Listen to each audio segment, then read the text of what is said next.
I never wanted to go hiking, to be honest. It's not my thing, sleeping in tents, carrying heavy backpacks, getting all sweaty. The idea of stumbling over tree roots, swatting at bugs, and waking up with an aching back was enough to keep me far away from anything resembling a trail. But when Dad asked me to join him and his friends for a weekend hike, I didn't hesitate. Not because I suddenly loved the idea of trekking up some mountain, but because Paul was coming. Paul, my dad's best friend, was the reason I agreed. He's been around as long as I can remember, always at our family barbecues, holiday dinners, and the occasional random Tuesday night when Dad invited him over to watch a game. He's older minus 41 to my 20, but that didn't matter to me. He's kind, funny, and has this calm confidence that I couldn't ignore. While my friends were fawning over guys their age with messy hair and cocky attitudes, I found myself looking forward to Paul's warm laugh, the way he seemed to really listen when I talked, and the way he always carried himself with an effortless ease. I didn't tell anyone, of course, but I was pretty sure I had feelings for him. When Dad announced the hiking trip, I barely listened to the details. I just caught Paul's coming and said yes before I could think too much about it. That's how I ended up at the mall with Dad, walking around and pretending to be excited about buying hiking gear. "We'll need to stop by the camping store," Dad said as he scanned a list on his phone. I nodded, trying to feign interest as we passed stores with sleek displays of outdoor gadgets and mannequins in flannel shirts. My mind wasn't on the trip, not the tents, not the boots, not even the scenery I'd probably have to pretend to admire. It was on Paul.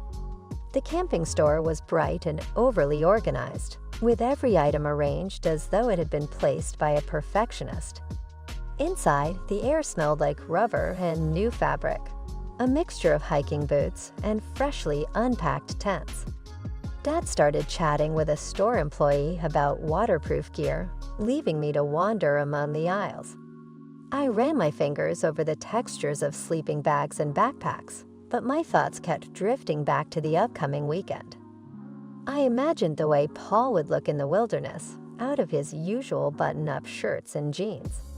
I pictured him in a simple t-shirt, his sleeves rolled up, carrying a backpack with that same steady confidence. Would he take the lead on the trail? Would he crack one of his dry jokes when the climb got tough? I smiled to myself at the thought. Dad's voice broke through my daydream. "What do you think of this?" He held up a bright orange sleeping bag. I shrugged. "Looks fine." "Come on, you'll need one too. Which color do you want?" Dad gestured to the wall of options. There were blues, greens, and even a pink one that looked too cheerful for my mood. "Blue, I guess." "Good choice," he said, adding it to the cart. I could tell he was excited about this trip. He'd always loved the outdoors, and I wondered if he saw this as a chance to bond with me.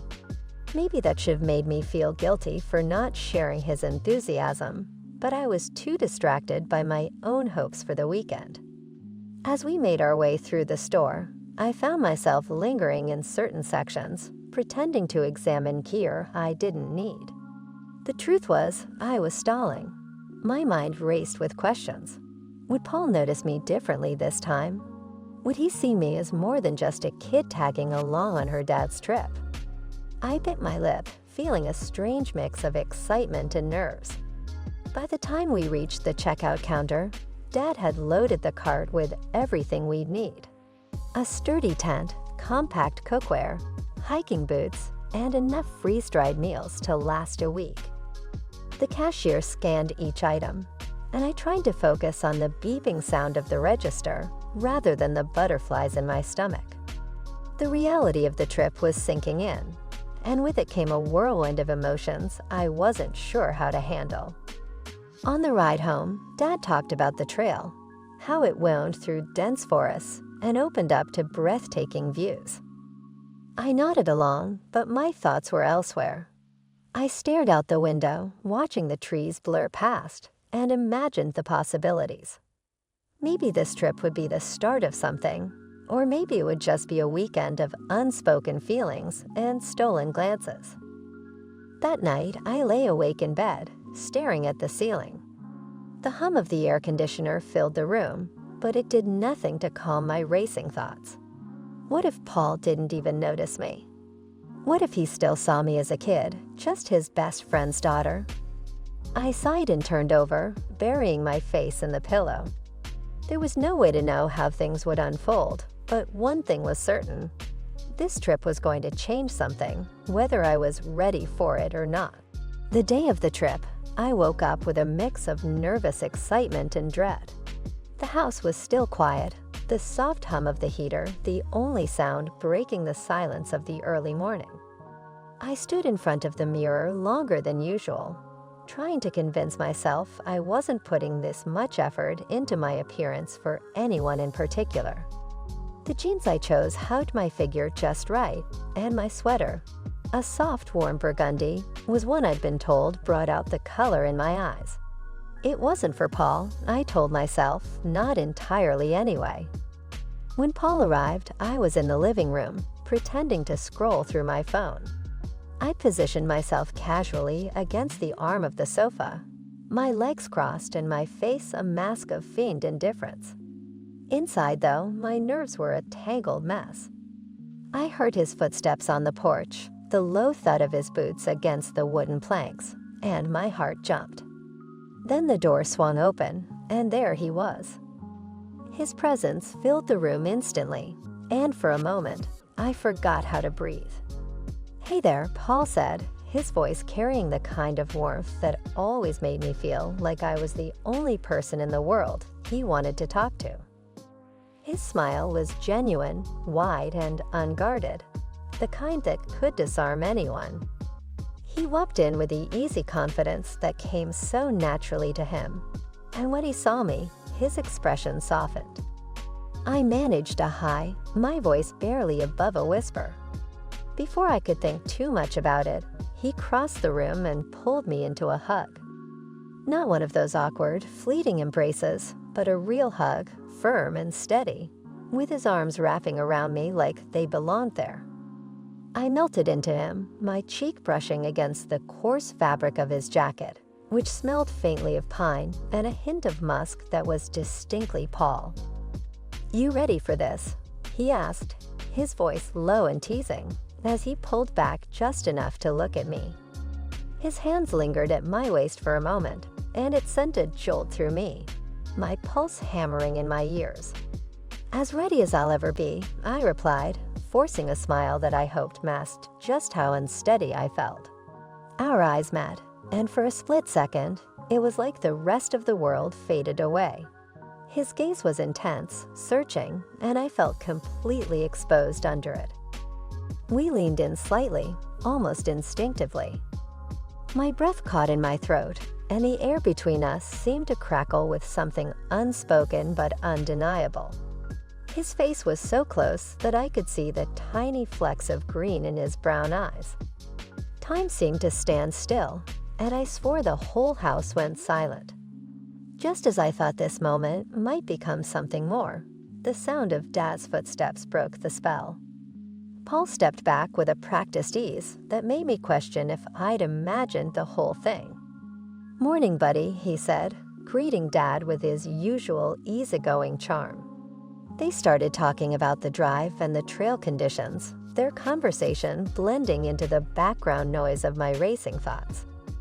I sank onto the sofa, gripping my phone tightly in my lap, trying to steady my breathing. My cheeks burned, and I couldn't bring myself to look in their direction. What just happened? Did Paul feel it too, or was I reading too much into everything? The way his hands had lingered, the way his gaze had locked onto mine, it had felt real. But now, watching him interact with Dad so casually, I couldn't be sure. Doubt crept in, gnawing at the edges of my excitement. The rest of the morning passed in a blur. Paul and Dad loaded the gear into the car while I stood to the side, feeling like an outsider to my own emotions. Every so often, Paul would glance my way and flash a smile, the kind that made my heart skip a beat. But he didn't say anything else, didn't acknowledge what had happened, or almost happened, between us. The morning light filtered through the curtains, and the house was still quiet, save for the soft sounds of Dad moving around downstairs. I lay in my bed, my heart racing, still replaying every second of last night in my mind. I couldn't believe it had happened. Paul, in his room, with me. I touched my lips, still tingling from the kiss, and felt a blush creep up my neck. I closed my eyes, trying to will the memories of his hands on me, the way his breath had quickened against my skin, to fade, but they didn't. I couldn't stop thinking about how natural it had felt, like I was supposed to be there with him, in that moment in his arms. I had no idea what it meant, what we were even doing. Everything had happened so fast, like some invisible force had pulled me toward him, and I couldn't bring myself to regret it. But now, as I lay in the quiet of my room, the reality started to set in, and my mind became a whirlwind of doubts and questions. What did last night mean? Was it just a one-time thing? Was it because of the isolation of the storm, the intimacy of the night? Or was there something real between us? And if there was, where would it go from here? I wanted to reach out to him to talk, but I wasn't sure how to even start. I glanced at the clock, realizing I'd been lying here for far too long, lost in my thoughts. There was no way I could just keep pretending everything was normal. The energy in the house had shifted since last night. Everything felt a little more charged, a little more fragile. I had no idea if Paul felt the same way, or if it was just a fleeting moment of passion for him. But for me, it was far more than that. My chest tightened at the thought of it being nothing more than a temporary slip-up. Finally, I got out of bed, my legs heavy with uncertainty, and made my way downstairs. The house still smelled faintly of coffee, the comforting aroma mixing with the still-present trace of the storm. I found Dad in the kitchen, sipping his coffee, looking relaxed and at ease. "Morning," he said without looking up, his voice warm as always. I forced a smile and nodded, my thoughts still tangled with what had happened the night before. I knew I needed to face Paul at some point, to talk to him, but the thought of it made my stomach twist with nerves. What would I even say? Was I just supposed to act like it hadn't happened? I tried to remember how he had looked at me this morning, but I couldn't read the expression on his face. He was still so calm, so composed. It was like nothing had changed for him. Was it just me who felt the shift? Or was he feeling it too, only hiding it better than I could? I kept my distance from him, trying to pretend everything was normal, but it felt impossible. Every time I glanced over, I found myself searching for some sign, some indication of what last night had meant to him. But Paul was as unreadable as ever, carrying on with his usual easygoing nature. We spent the rest of the morning packing up our things, ready to head out once the weather cleared. But I could barely concentrate. The tension between us was palpable, even though we didn't speak a word about what had happened. It hung in the air like a fragile thread, ready to snap at the slightest touch. I watched Paul out of the corner of my eye as he helped Dad load the last of the gear into the car. His movements were so effortless, so sure, while I felt like I was drowning in my own emotions. How was he so calm? How could he just pretend nothing had changed? I wanted to ask him, but the words wouldn't come. Finally, after everything was packed, Paul came over to me. He stopped just in front of me, his usual smile still present, though there was something in his eyes that I couldn't place. He looked at me for a long moment, and I wondered if he could see the confusion and uncertainty swirling inside me. "Ready?" he asked, his voice light and playful, as if nothing had happened between us. I nodded, forcing a smile. As ready as I'll ever be. He didn't say anything else, just nodded and turned to head out the door. But as he walked away, I felt his gaze linger on me for a second longer than usual. Was it just my imagination? Or did he feel it too? That unspoken connection that had been there since the night before, hanging in the air between us, making everything else feel insignificant. I followed him outside, my heart heavy with anticipation, with the hope that this trip, this journey, would somehow give me the answers I needed. Would it push us closer, or would the distance between us only grow? Only time would tell. But for now, all I could do was hold on to the memory of last night, that kiss, that feeling of being in his arms, and try to figure out what it all meant, what we meant. The hike had taken its toll on me, my legs burning with each step, my lungs fighting for air as the weight of my pack pressed heavily against my back. I hadn't realized how out of shape I was until I was trudging up that steep trail, struggling to keep up with the others.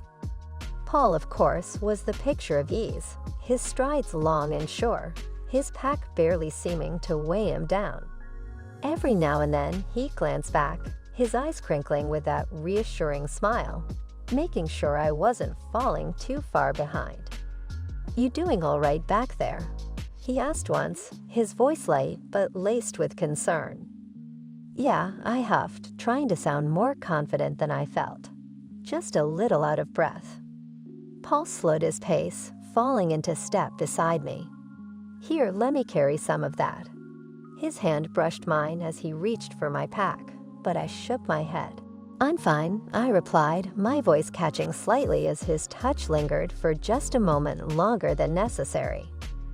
The closeness of him, the way he always seemed to be watching out for me, it made my heart flutter in ways I couldn't control. It was silly, but the simple act of him being there, of him caring so effortlessly, sent a warmth through me that had nothing to do with the hike or the exertion. He shot me a playful grin, clearly not convinced, but he didn't press the issue. Instead, he kept walking beside me, offering words of encouragement every time I stumbled or took a break. His presence, so steady and unflinching, kept me going when I felt like I might collapse under the weight of my gear. I couldn't help but admire him, his effortless strength, his quiet confidence, and the way he made everything feel so simple. By the time we reached the campsite, I was beyond exhausted. My legs felt like jelly, and every inch of me ached. I barely had the energy to help set up the tent, but Paul was there, working beside me, taking care of everything without complaint.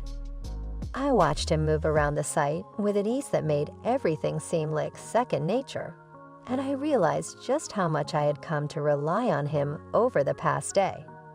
"Here," he said, tossing me a water bottle and settling down beside me once the tent was up. "You look like you need this more than I do." I took it gratefully, unscrewing the cap and taking a long drink. "Thanks," I murmured, my voice hoarse from the hike. I sat down next to him, feeling the fatigue settle over me like a heavy blanket. Paul leaned back on his elbows, stretching out his long legs. The sun was beginning to dip below the horizon, casting the sky in shades of orange and pink. There was a peacefulness to the moment that felt almost surreal, like the world was slowing down just for us. The sounds of the forest, the rustle of the trees, and the distant call of birds seemed to fade into the background as I turned to look at him. He was staring at the sky, his expression soft, almost contemplative. I watched him for a moment, my heart racing again at the familiarity of it all.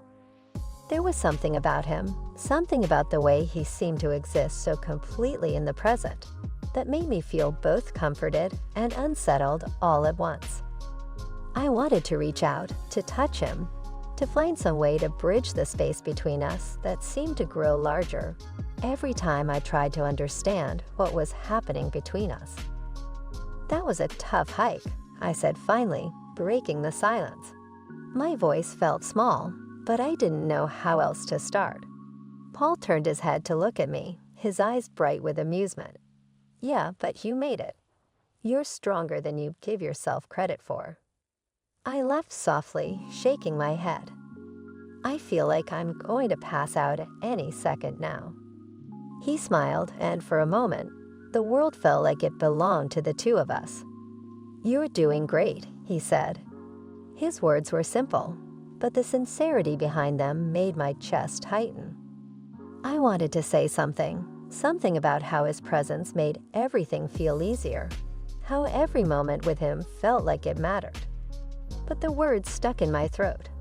Instead, I just nodded, grateful for his kindness, for the way he made me feel like I was important to him without ever saying it outright. The fire crackled softly in the background, the flames dancing and casting long shadows across the camp. Paul stood up and walked over to the fire, adjusting the logs and poking at the embers. I stayed sitting, watching him move with the same natural ease that seemed to define everything he did. My heart thudded in my chest, and I had to look away to keep from staring at him too much. As the night grew colder, Paul handed me a jacket, his fingers brushing against my skin as he draped it over my shoulders. His touch was gentle but deliberate, and it sent a jolt of electricity down my spine. "Thanks," I said, my voice barely above a whisper.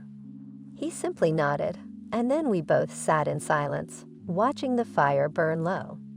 I could feel the tension between us again, the unspoken words, the questions that hung in the air unanswered.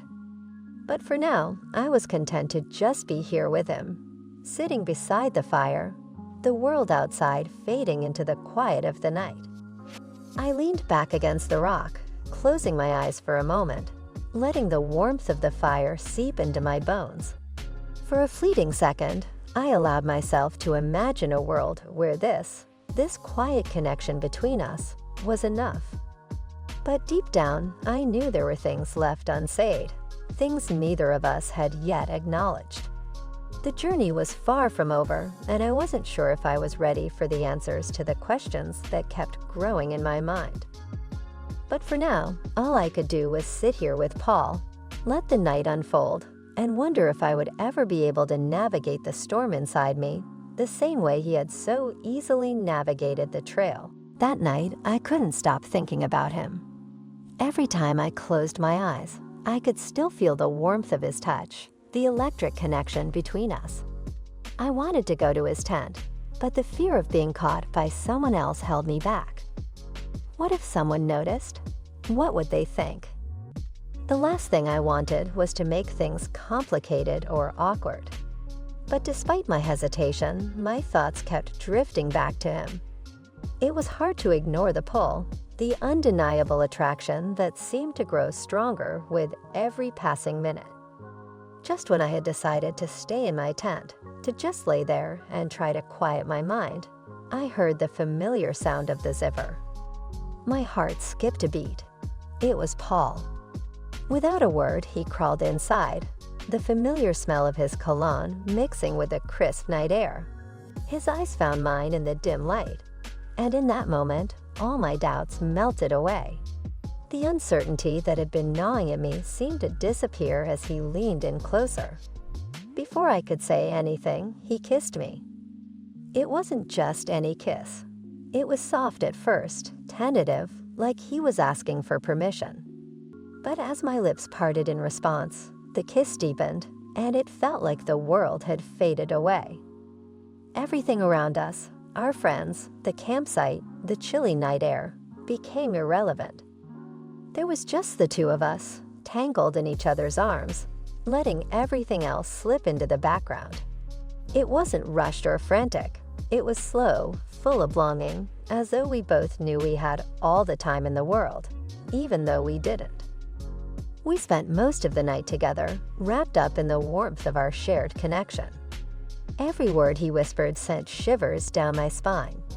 His voice was soft but certain, his words not just about the moment, but about what we both seemed to understand without saying it outright. That this was something real, something undeniable. His touch was gentle, almost reverent, and I couldn't help but melt under it. I had never felt so seen, so understood, and I realized then and there, that I never wanted to leave this moment. The hours slipped by without me even noticing, and before I knew it, the first light of dawn began creeping through the edges of the tent. We didn't talk much. There was no need to. Everything was perfect just the way it was. But eventually, I knew I had to leave. I didn't want to, but I had to. So I slipped quietly back to my tent, my heart pounding in my chest. I lay there, staring up at the fabric of my tent, still reeling from everything that had just happened. I couldn't stop smiling. The next day was a blur. I could barely keep up with the hike, my legs sore from the weight of the gear, my mind still lost in the memories of last night. Paul noticed, of course. He always did. His gentle glances, the way he would wait for me to catch up, the way he'd check in to make sure I was okay. It was all too sweet to ignore. He wasn't just being kind out of obligation. I could tell he genuinely cared. He had this way of making everything feel effortless, like he was always looking out for me without even trying. At some point, I must have gotten so tired that I had to slow down completely. The climb had become too much, and my legs were starting to give out. I felt embarrassed, like I was holding the group back, but Paul didn't seem to mind. In fact, he just smiled and reached for my backpack, offering to carry some of the weight. I protested at first, but he was insistent. He made it seem like it was no big deal, like he wanted to do it, and the way he smiled at me made my heart skip. Before long, I wasn't walking at all. Paul had offered to carry me part of the way back. I was reluctant at first, but his kindness was overwhelming, and I found myself settling into his arms without thinking twice. It wasn't the physical weight of the hike anymore. It was the weight of everything that had changed between us. As he carried me, I couldn't help but wonder what would happen when we got home. Would things go back to normal? Or had this trip really changed everything? When we finally made it back to the car, I was utterly exhausted, but I felt something else, something deeper. Happy, content, at peace. I had no idea what would happen next, but for the first time in a long time, I wasn't worried. In Paul's presence, everything just felt right. The ride home was quiet, but it wasn't uncomfortable. I rested my head against the window, watching the scenery blur past. I must have dozed off at some point because when I woke up, Paul was glancing over at me with that smile. That smile that seemed to say everything without saying a word. I could see the affection in his eyes, and in that moment, I realized that maybe, just maybe, this was the start of something more than I had ever expected. It wasn't about the hike. It wasn't about the campfire or the stars or even the view from the top of the mountain. It was about Paul. About the way he made me feel. About the way he cared for me even when I hadn't asked for it. And as we drove back, I didn't know what would come next, but I knew one thing for sure. I was glad I'd taken the chance. Whatever happened after this, I was no longer the same person who had set out on this trip. I had changed, and so had my feelings for him.